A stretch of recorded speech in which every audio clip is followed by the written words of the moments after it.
Of course, he got the business. He's now a mechanic, my father said, sliding the company ledger across his polished desk to my brother. I just stood there, the scent of engine oil and grease still clinging to my hands, a stark contrast to the sterile, air-conditioned office. I replied, my voice low but clear in the tense silence. Then let him pay back the $85,000 I used to save it. I stopped making the loan payments last night. The bank will be calling on Monday. My father didn't even look at me, his hand still resting on the leather-bound book that represented 20 years of my life. You were always the fixer, son, not the owner. That's just how it is. Liam took the ledger with a slow, deliberate nod, as if he were accepting a birthright. As if the last 7 years of me working 80-hour weeks in the garage, my knuckles perpetually raw, my back permanently aching meant nothing. Of course he gets the business. He's not a mechanic, my father repeated, louder, his voice dripping with finality that was meant to end the discussion. He said it like it was a simple, unchangeable law of nature. Not my financial tombstone, I thought. I was still in my work clothes, stained blue coveralls over a faded T-shirt. The grime under my fingernails felt like a badge of shame in that pristine room. My shoulders were tight with a fatigue that sleep never cured. Then I said it, calm and direct, the words I'd rehearsed in the shower, in the driver's seat of 100 customer cars, but never had the courage to speak. Then let him pay back the $85,000 I used to save it. Liam's smug expression flickered. His eyes darted to our father. My mother, sitting in the corner armchair, stiffened, her teacup freezing halfway to her lips. No one spoke. The hum of the central air conditioning seemed to grow deafening. For the first time, I turned my back on them. I walked to the office door, pulled the master key to the garage from my keyring, and dropped it on the glass coffee table. The clatter was like a gunshot in the quiet room. I stopped the loan payments last night. I added, my voice barely above a whisper yet cutting through the silence like a blade. They'll get the notice on Monday. Still, no one made a sound. Not my father, the proud entrepreneur. Not my mother, who always told me I was a reliable one. And certainly not Liam, who'd spent the better part of a decade casually mentioning how he envied my freedom from the burdens of management, as if freedom was just another word for being exploited. I stepped out of the office and into the bright, oppressive afternoon sun. The heat felt cleaner than the cold calculation inside. The truth is, I hadn't planned to say it right then. I'd carried those words inside me for years, a heavy, poisonous stone in my gut. I always swallowed them back down, convinced I was being selfish, that family was about sacrifice. But something broke in me when my father slid that ledger across the desk. It wasn't a loud, dramatic snap. It was quiet, final, like the sound of a torque wrench clicking on a bolt that's been tightened to its limit. Done. They didn't know how deep the rot went. They didn't know about the files, the evidence, the quiet war I had been preparing in the shadows. They would learn. On Monday. For 7 years, I had funded a business that was never meant to be mine. It started with a tax bill my father had forgotten, then the massive loan for the new hydraulic lifts he just had to have, then the insurance premiums that somehow doubled. Every time, it was a temporary bridge, a family favor. And every time, I wired the money, transferred my savings, maxed out my credit lines like a fool. $85,000. Not counting the free labor, the weekends lost, the tools I bought with my own money. They called it duty. I called it cage. I was a mechanic. Mornings, evenings, holidays. But I also took on side jobs, custom welding, restoring classic cars for private clients, anything that paid cash. No life, no savings, no safety net.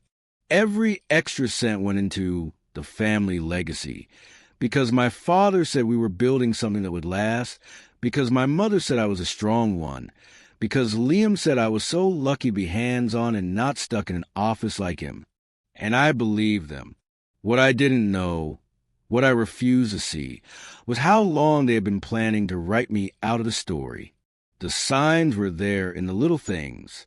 My father would talk about Liam's vision for the company at family dinners. My mother would muse about how wonderful it would be when Liam and his future wife could take over the comfortable life the business provided, like I was a temporary scaffold, to be removed once the real building was complete. The crack that became a chasm was a LinkedIn post. A photo of my father, Liam, and our uncle standing in front of the garage with big, cheesy grins. The caption, "Proud to see the next generation stepping up. Congratulations to my son Liam on officially taking the reins of the family business. The future is bright." I stared at it during my lunch break, a cold sandwich turning to dust in my mouth, taking the reins. The business was drowning in debt when I first started bailing it out. My father's brilliant investments had blown to the reserves, and the loan he took out against the property was a monster I'd been fighting for years. There was no mention of me. Not a thank you, not a tag. I was the ghost in the machine, the silent partner who paid the bills but wasn't fit for the photo. Then Liam sent me a text that pushed me over the edge. I still have it saved. "Listen, I know you think you've done a lot, but let's be real. You kept the lights on. I'm the one who's going to make it shine. You're the maintenance crew. I'm the architect." I didn't get angry when I read it. I felt a strange, cold clarity. They had finally said the quiet part out loud. I was the workhorse, not the heir. But the real explosion happened a month later. I was cleaning out my cramped apartment, getting ready to move yet again because I couldn't afford anything better, and I found an old external hard drive Liam had begged me to fix for him years ago. I'd forgotten all about it. I plugged it in, curious. The drive was a museum of betrayal. Folders meticulously labeled, Dad, Mom, Uncle, Taxes, me. With a sinking heart, I opened the folder named after me. Inside were fabricated email chains, photoshopped images of me seeming to harass him for money, edited audio clips that made me sound unhinged and aggressive. It was a curated portfolio of lies, all time-stamped and organized, ready to be deployed. My hands were shaking. I opened the taxes folder, and that's when my world stopped. Inside were scanned copies of tax documents. Several had my signature forged, listing me as a partner in a business venture I'd never heard of. One even had a copy of my driver's license digitally attached. I never signed those. I never saw them. My father's signature was there too, but it looked copied and pasted. They hadn't just used my money and my labor. They had used my identity. The next morning, I called a lawyer, a woman I'd done a full pro bono engine rebuild for a few years back when her vintage Mustang broke down. I sent her the files. She called me back within the hour. "This is identity theft and fraud," she said, her voice sharp and focused. "If these were submitted to the government, they have serious criminal liability." Liability. I held on to that word. It felt like a shield. I sent a simple message to the family group chat. As of Monday, I am no longer involved with the business financially. Liam owns it. He owns the debts.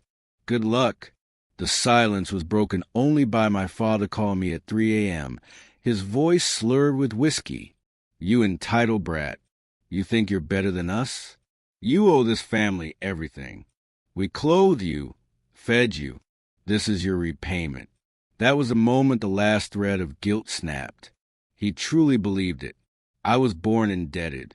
Everything I'd ever done was just interest on a loan I never asked for. So I decided to foreclose. I started digging.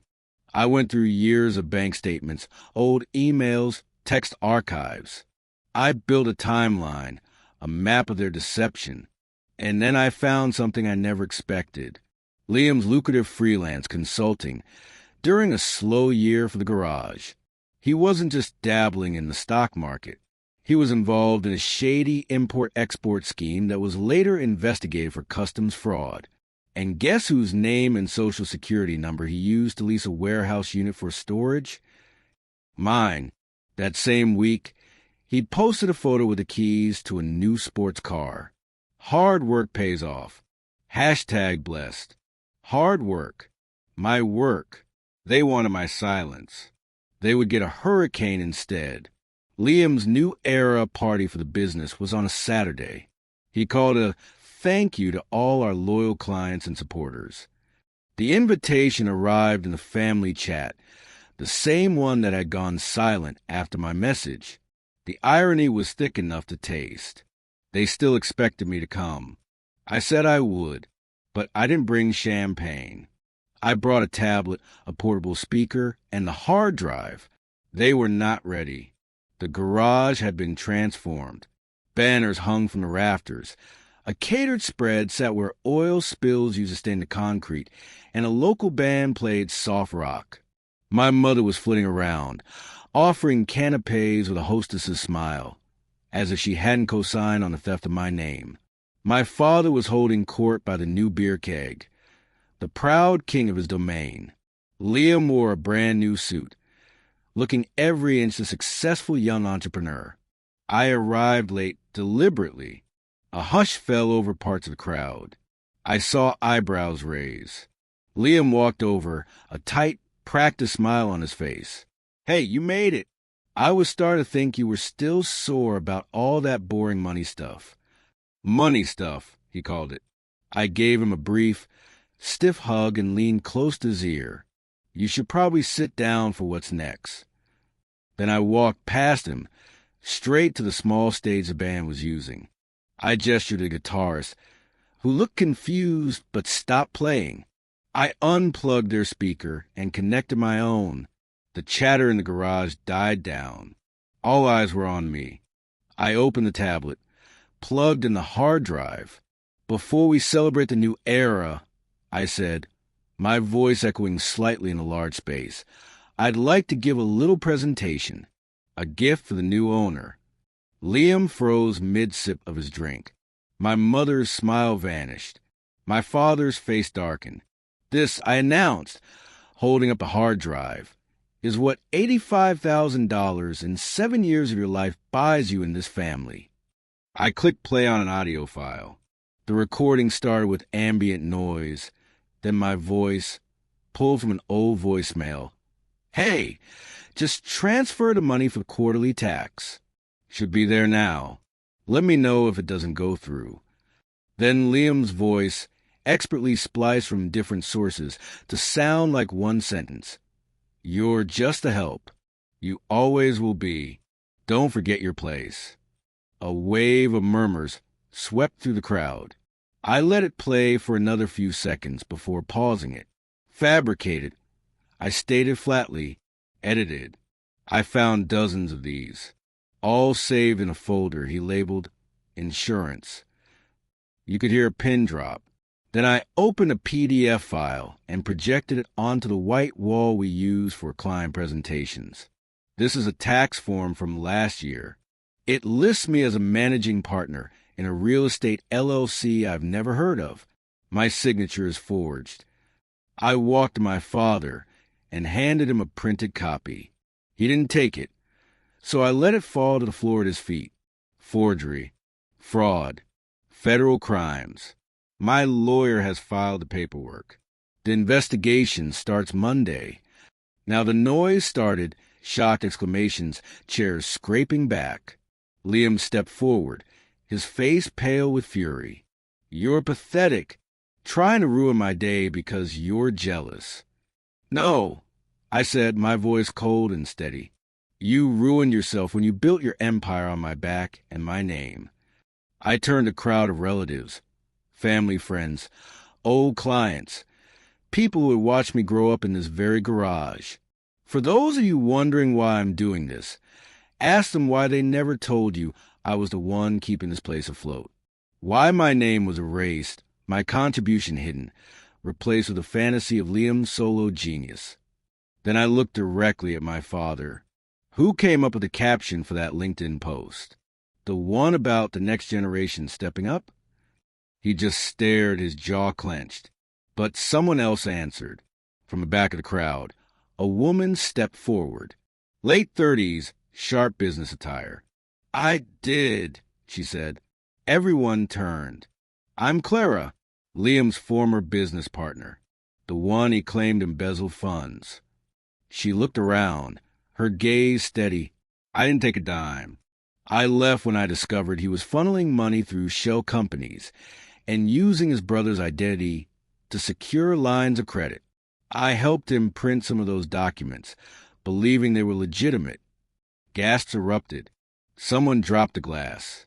It shattered on the concrete. Liam was shaking his head, sputtering.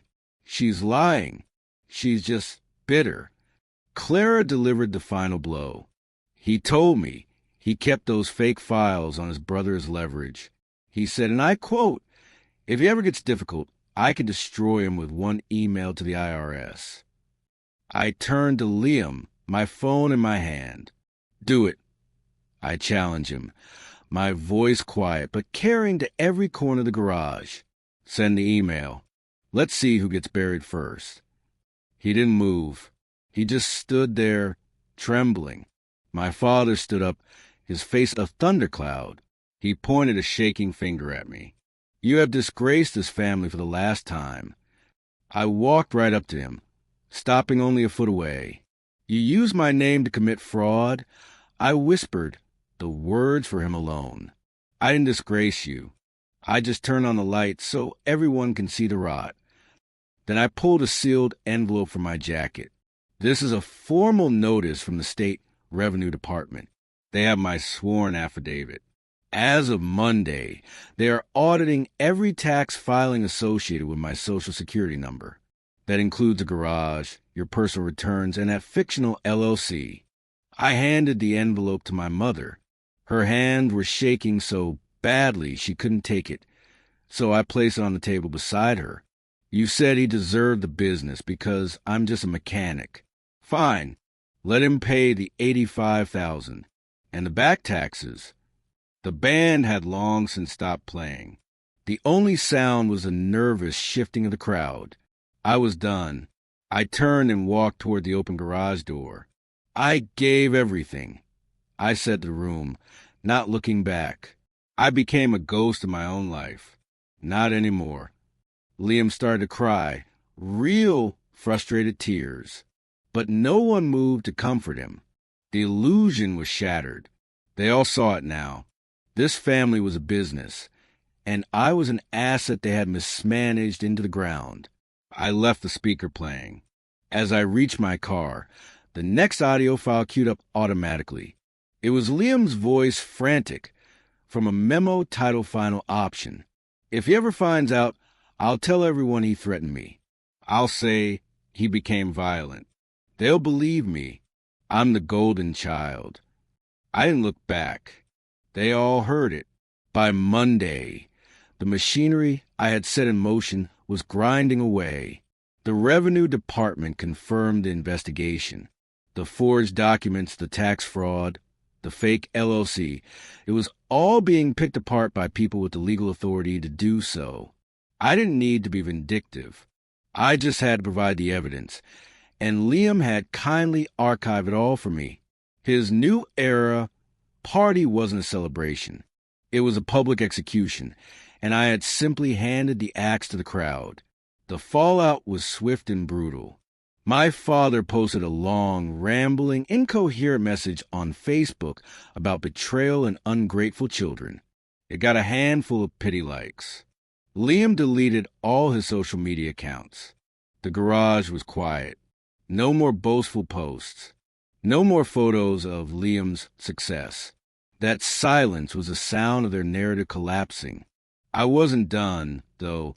That evening, I uploaded the audio of Liam's Final Option voice memo to a public platform. I didn't add any commentary, just a single line of text. This is what my brother planned to say about me. I stayed quiet for years. I'm not quiet anymore. The internet did the rest. The audio clip went viral. Strangers dissected it, shared it, expressed their outrage and support. Messages flooded in from people who had lived through similar family dynamics, offers for legal help, for therapy, for interviews. I did one podcast, then another. I spoke calmly, without rage, about what it means to be the foundation everyone walks on, and the shock of realizing you're not considered part of the house. Liam, predictably, sent me a long, panicked email. I was scared. I felt trapped. I never meant for it to go this far. He begged me to make a public statement saying he never actually threatened me physically and that the audio was misunderstood. I didn't reply. He followed up with a voice message, his voice cracking. My business partners are pulling out. The lawyers are talking about criminal charges. You have to stop this. I saved it. I didn't respond. Instead, I made one final post. A picture of my new, small, but clean and bright apartment. A simple, peaceful space. The caption read, "This is what freedom costs." It was worth every penny. The best notification came a few days later. A formal letter from the state. My father's tax filings were under official review. All deductions related to garage, and the fake LLC were frozen pending investigation. His accounts were flagged. He called me that night. I let it go to voicemail. "You've made your point," his recorded voice said, weary and defeated. "Are you happy now?" It was the same question my mother had thrown at me years before when I complained about working through Christmas. As if my happiness was a problem, not their actions. I blocked his number. That weekend, I started something new. Not a blog, but a foundation. I call it the Unseen Foundation. A resource center for people escaping financial and emotional exploitation by their own families. A place to share stories, find legal resources, and rebuild. Within a week, we had thousands of submissions. The silence around this kind of abuse was being broken, one story at a time. A week later, a journalist wrote that my story had sparked a small movement. And Liam, when he finally crept back online, he posted a blurry picture of himself looking out at a lake. The caption was pure martyrdom. When you're the villain in someone else's fairy tale, just remember your own truth. I didn't screenshot it. I didn't care. I wasn't his story anymore. I was writing my own. It's been 4 months since I walked out of that garage. For months since the word family stopped feeling like a chain around my neck. They haven't stopped trying. My mother sends long, guilt-tripping letters, alternating between calling me unstable and claiming she forgives me for my anger. My father tried to make a comeback, posting a shaky video of himself in front of the shuttered garage, talking about a legacy destroyed by betrayal. He tagged me. I didn't respond. I owe them nothing.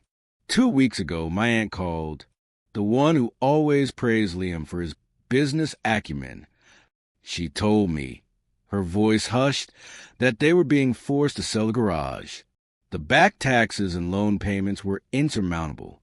"We didn't realize how much you were handling," she admitted, her tone implying this was somehow my fault for not making it more obvious. "Didn't realize," I said, "or didn't want to?" She asked if I would consider coming to a family meeting to sort this mess out. I told her the mess was already sorted. I was on the other side of it. So, I did the one thing they would never expect. I bought a small, standalone building on the edge of the industrial park. I painted it a clean, bright white. Above the door, I mounted a simple brushed steel sign, the Unseen Foundation. Below it, in smaller letters, repair, reclaim, rebuild. It's not just an office. It's a statement. I don't fix cars anymore. I help people fix their lives. We offer legal direction, financial counseling, peer support for the ones who gave until they had nothing left and were called greedy for wanting to breathe. Liam drove by last week. I saw his car slow down as he passed. He didn't stop.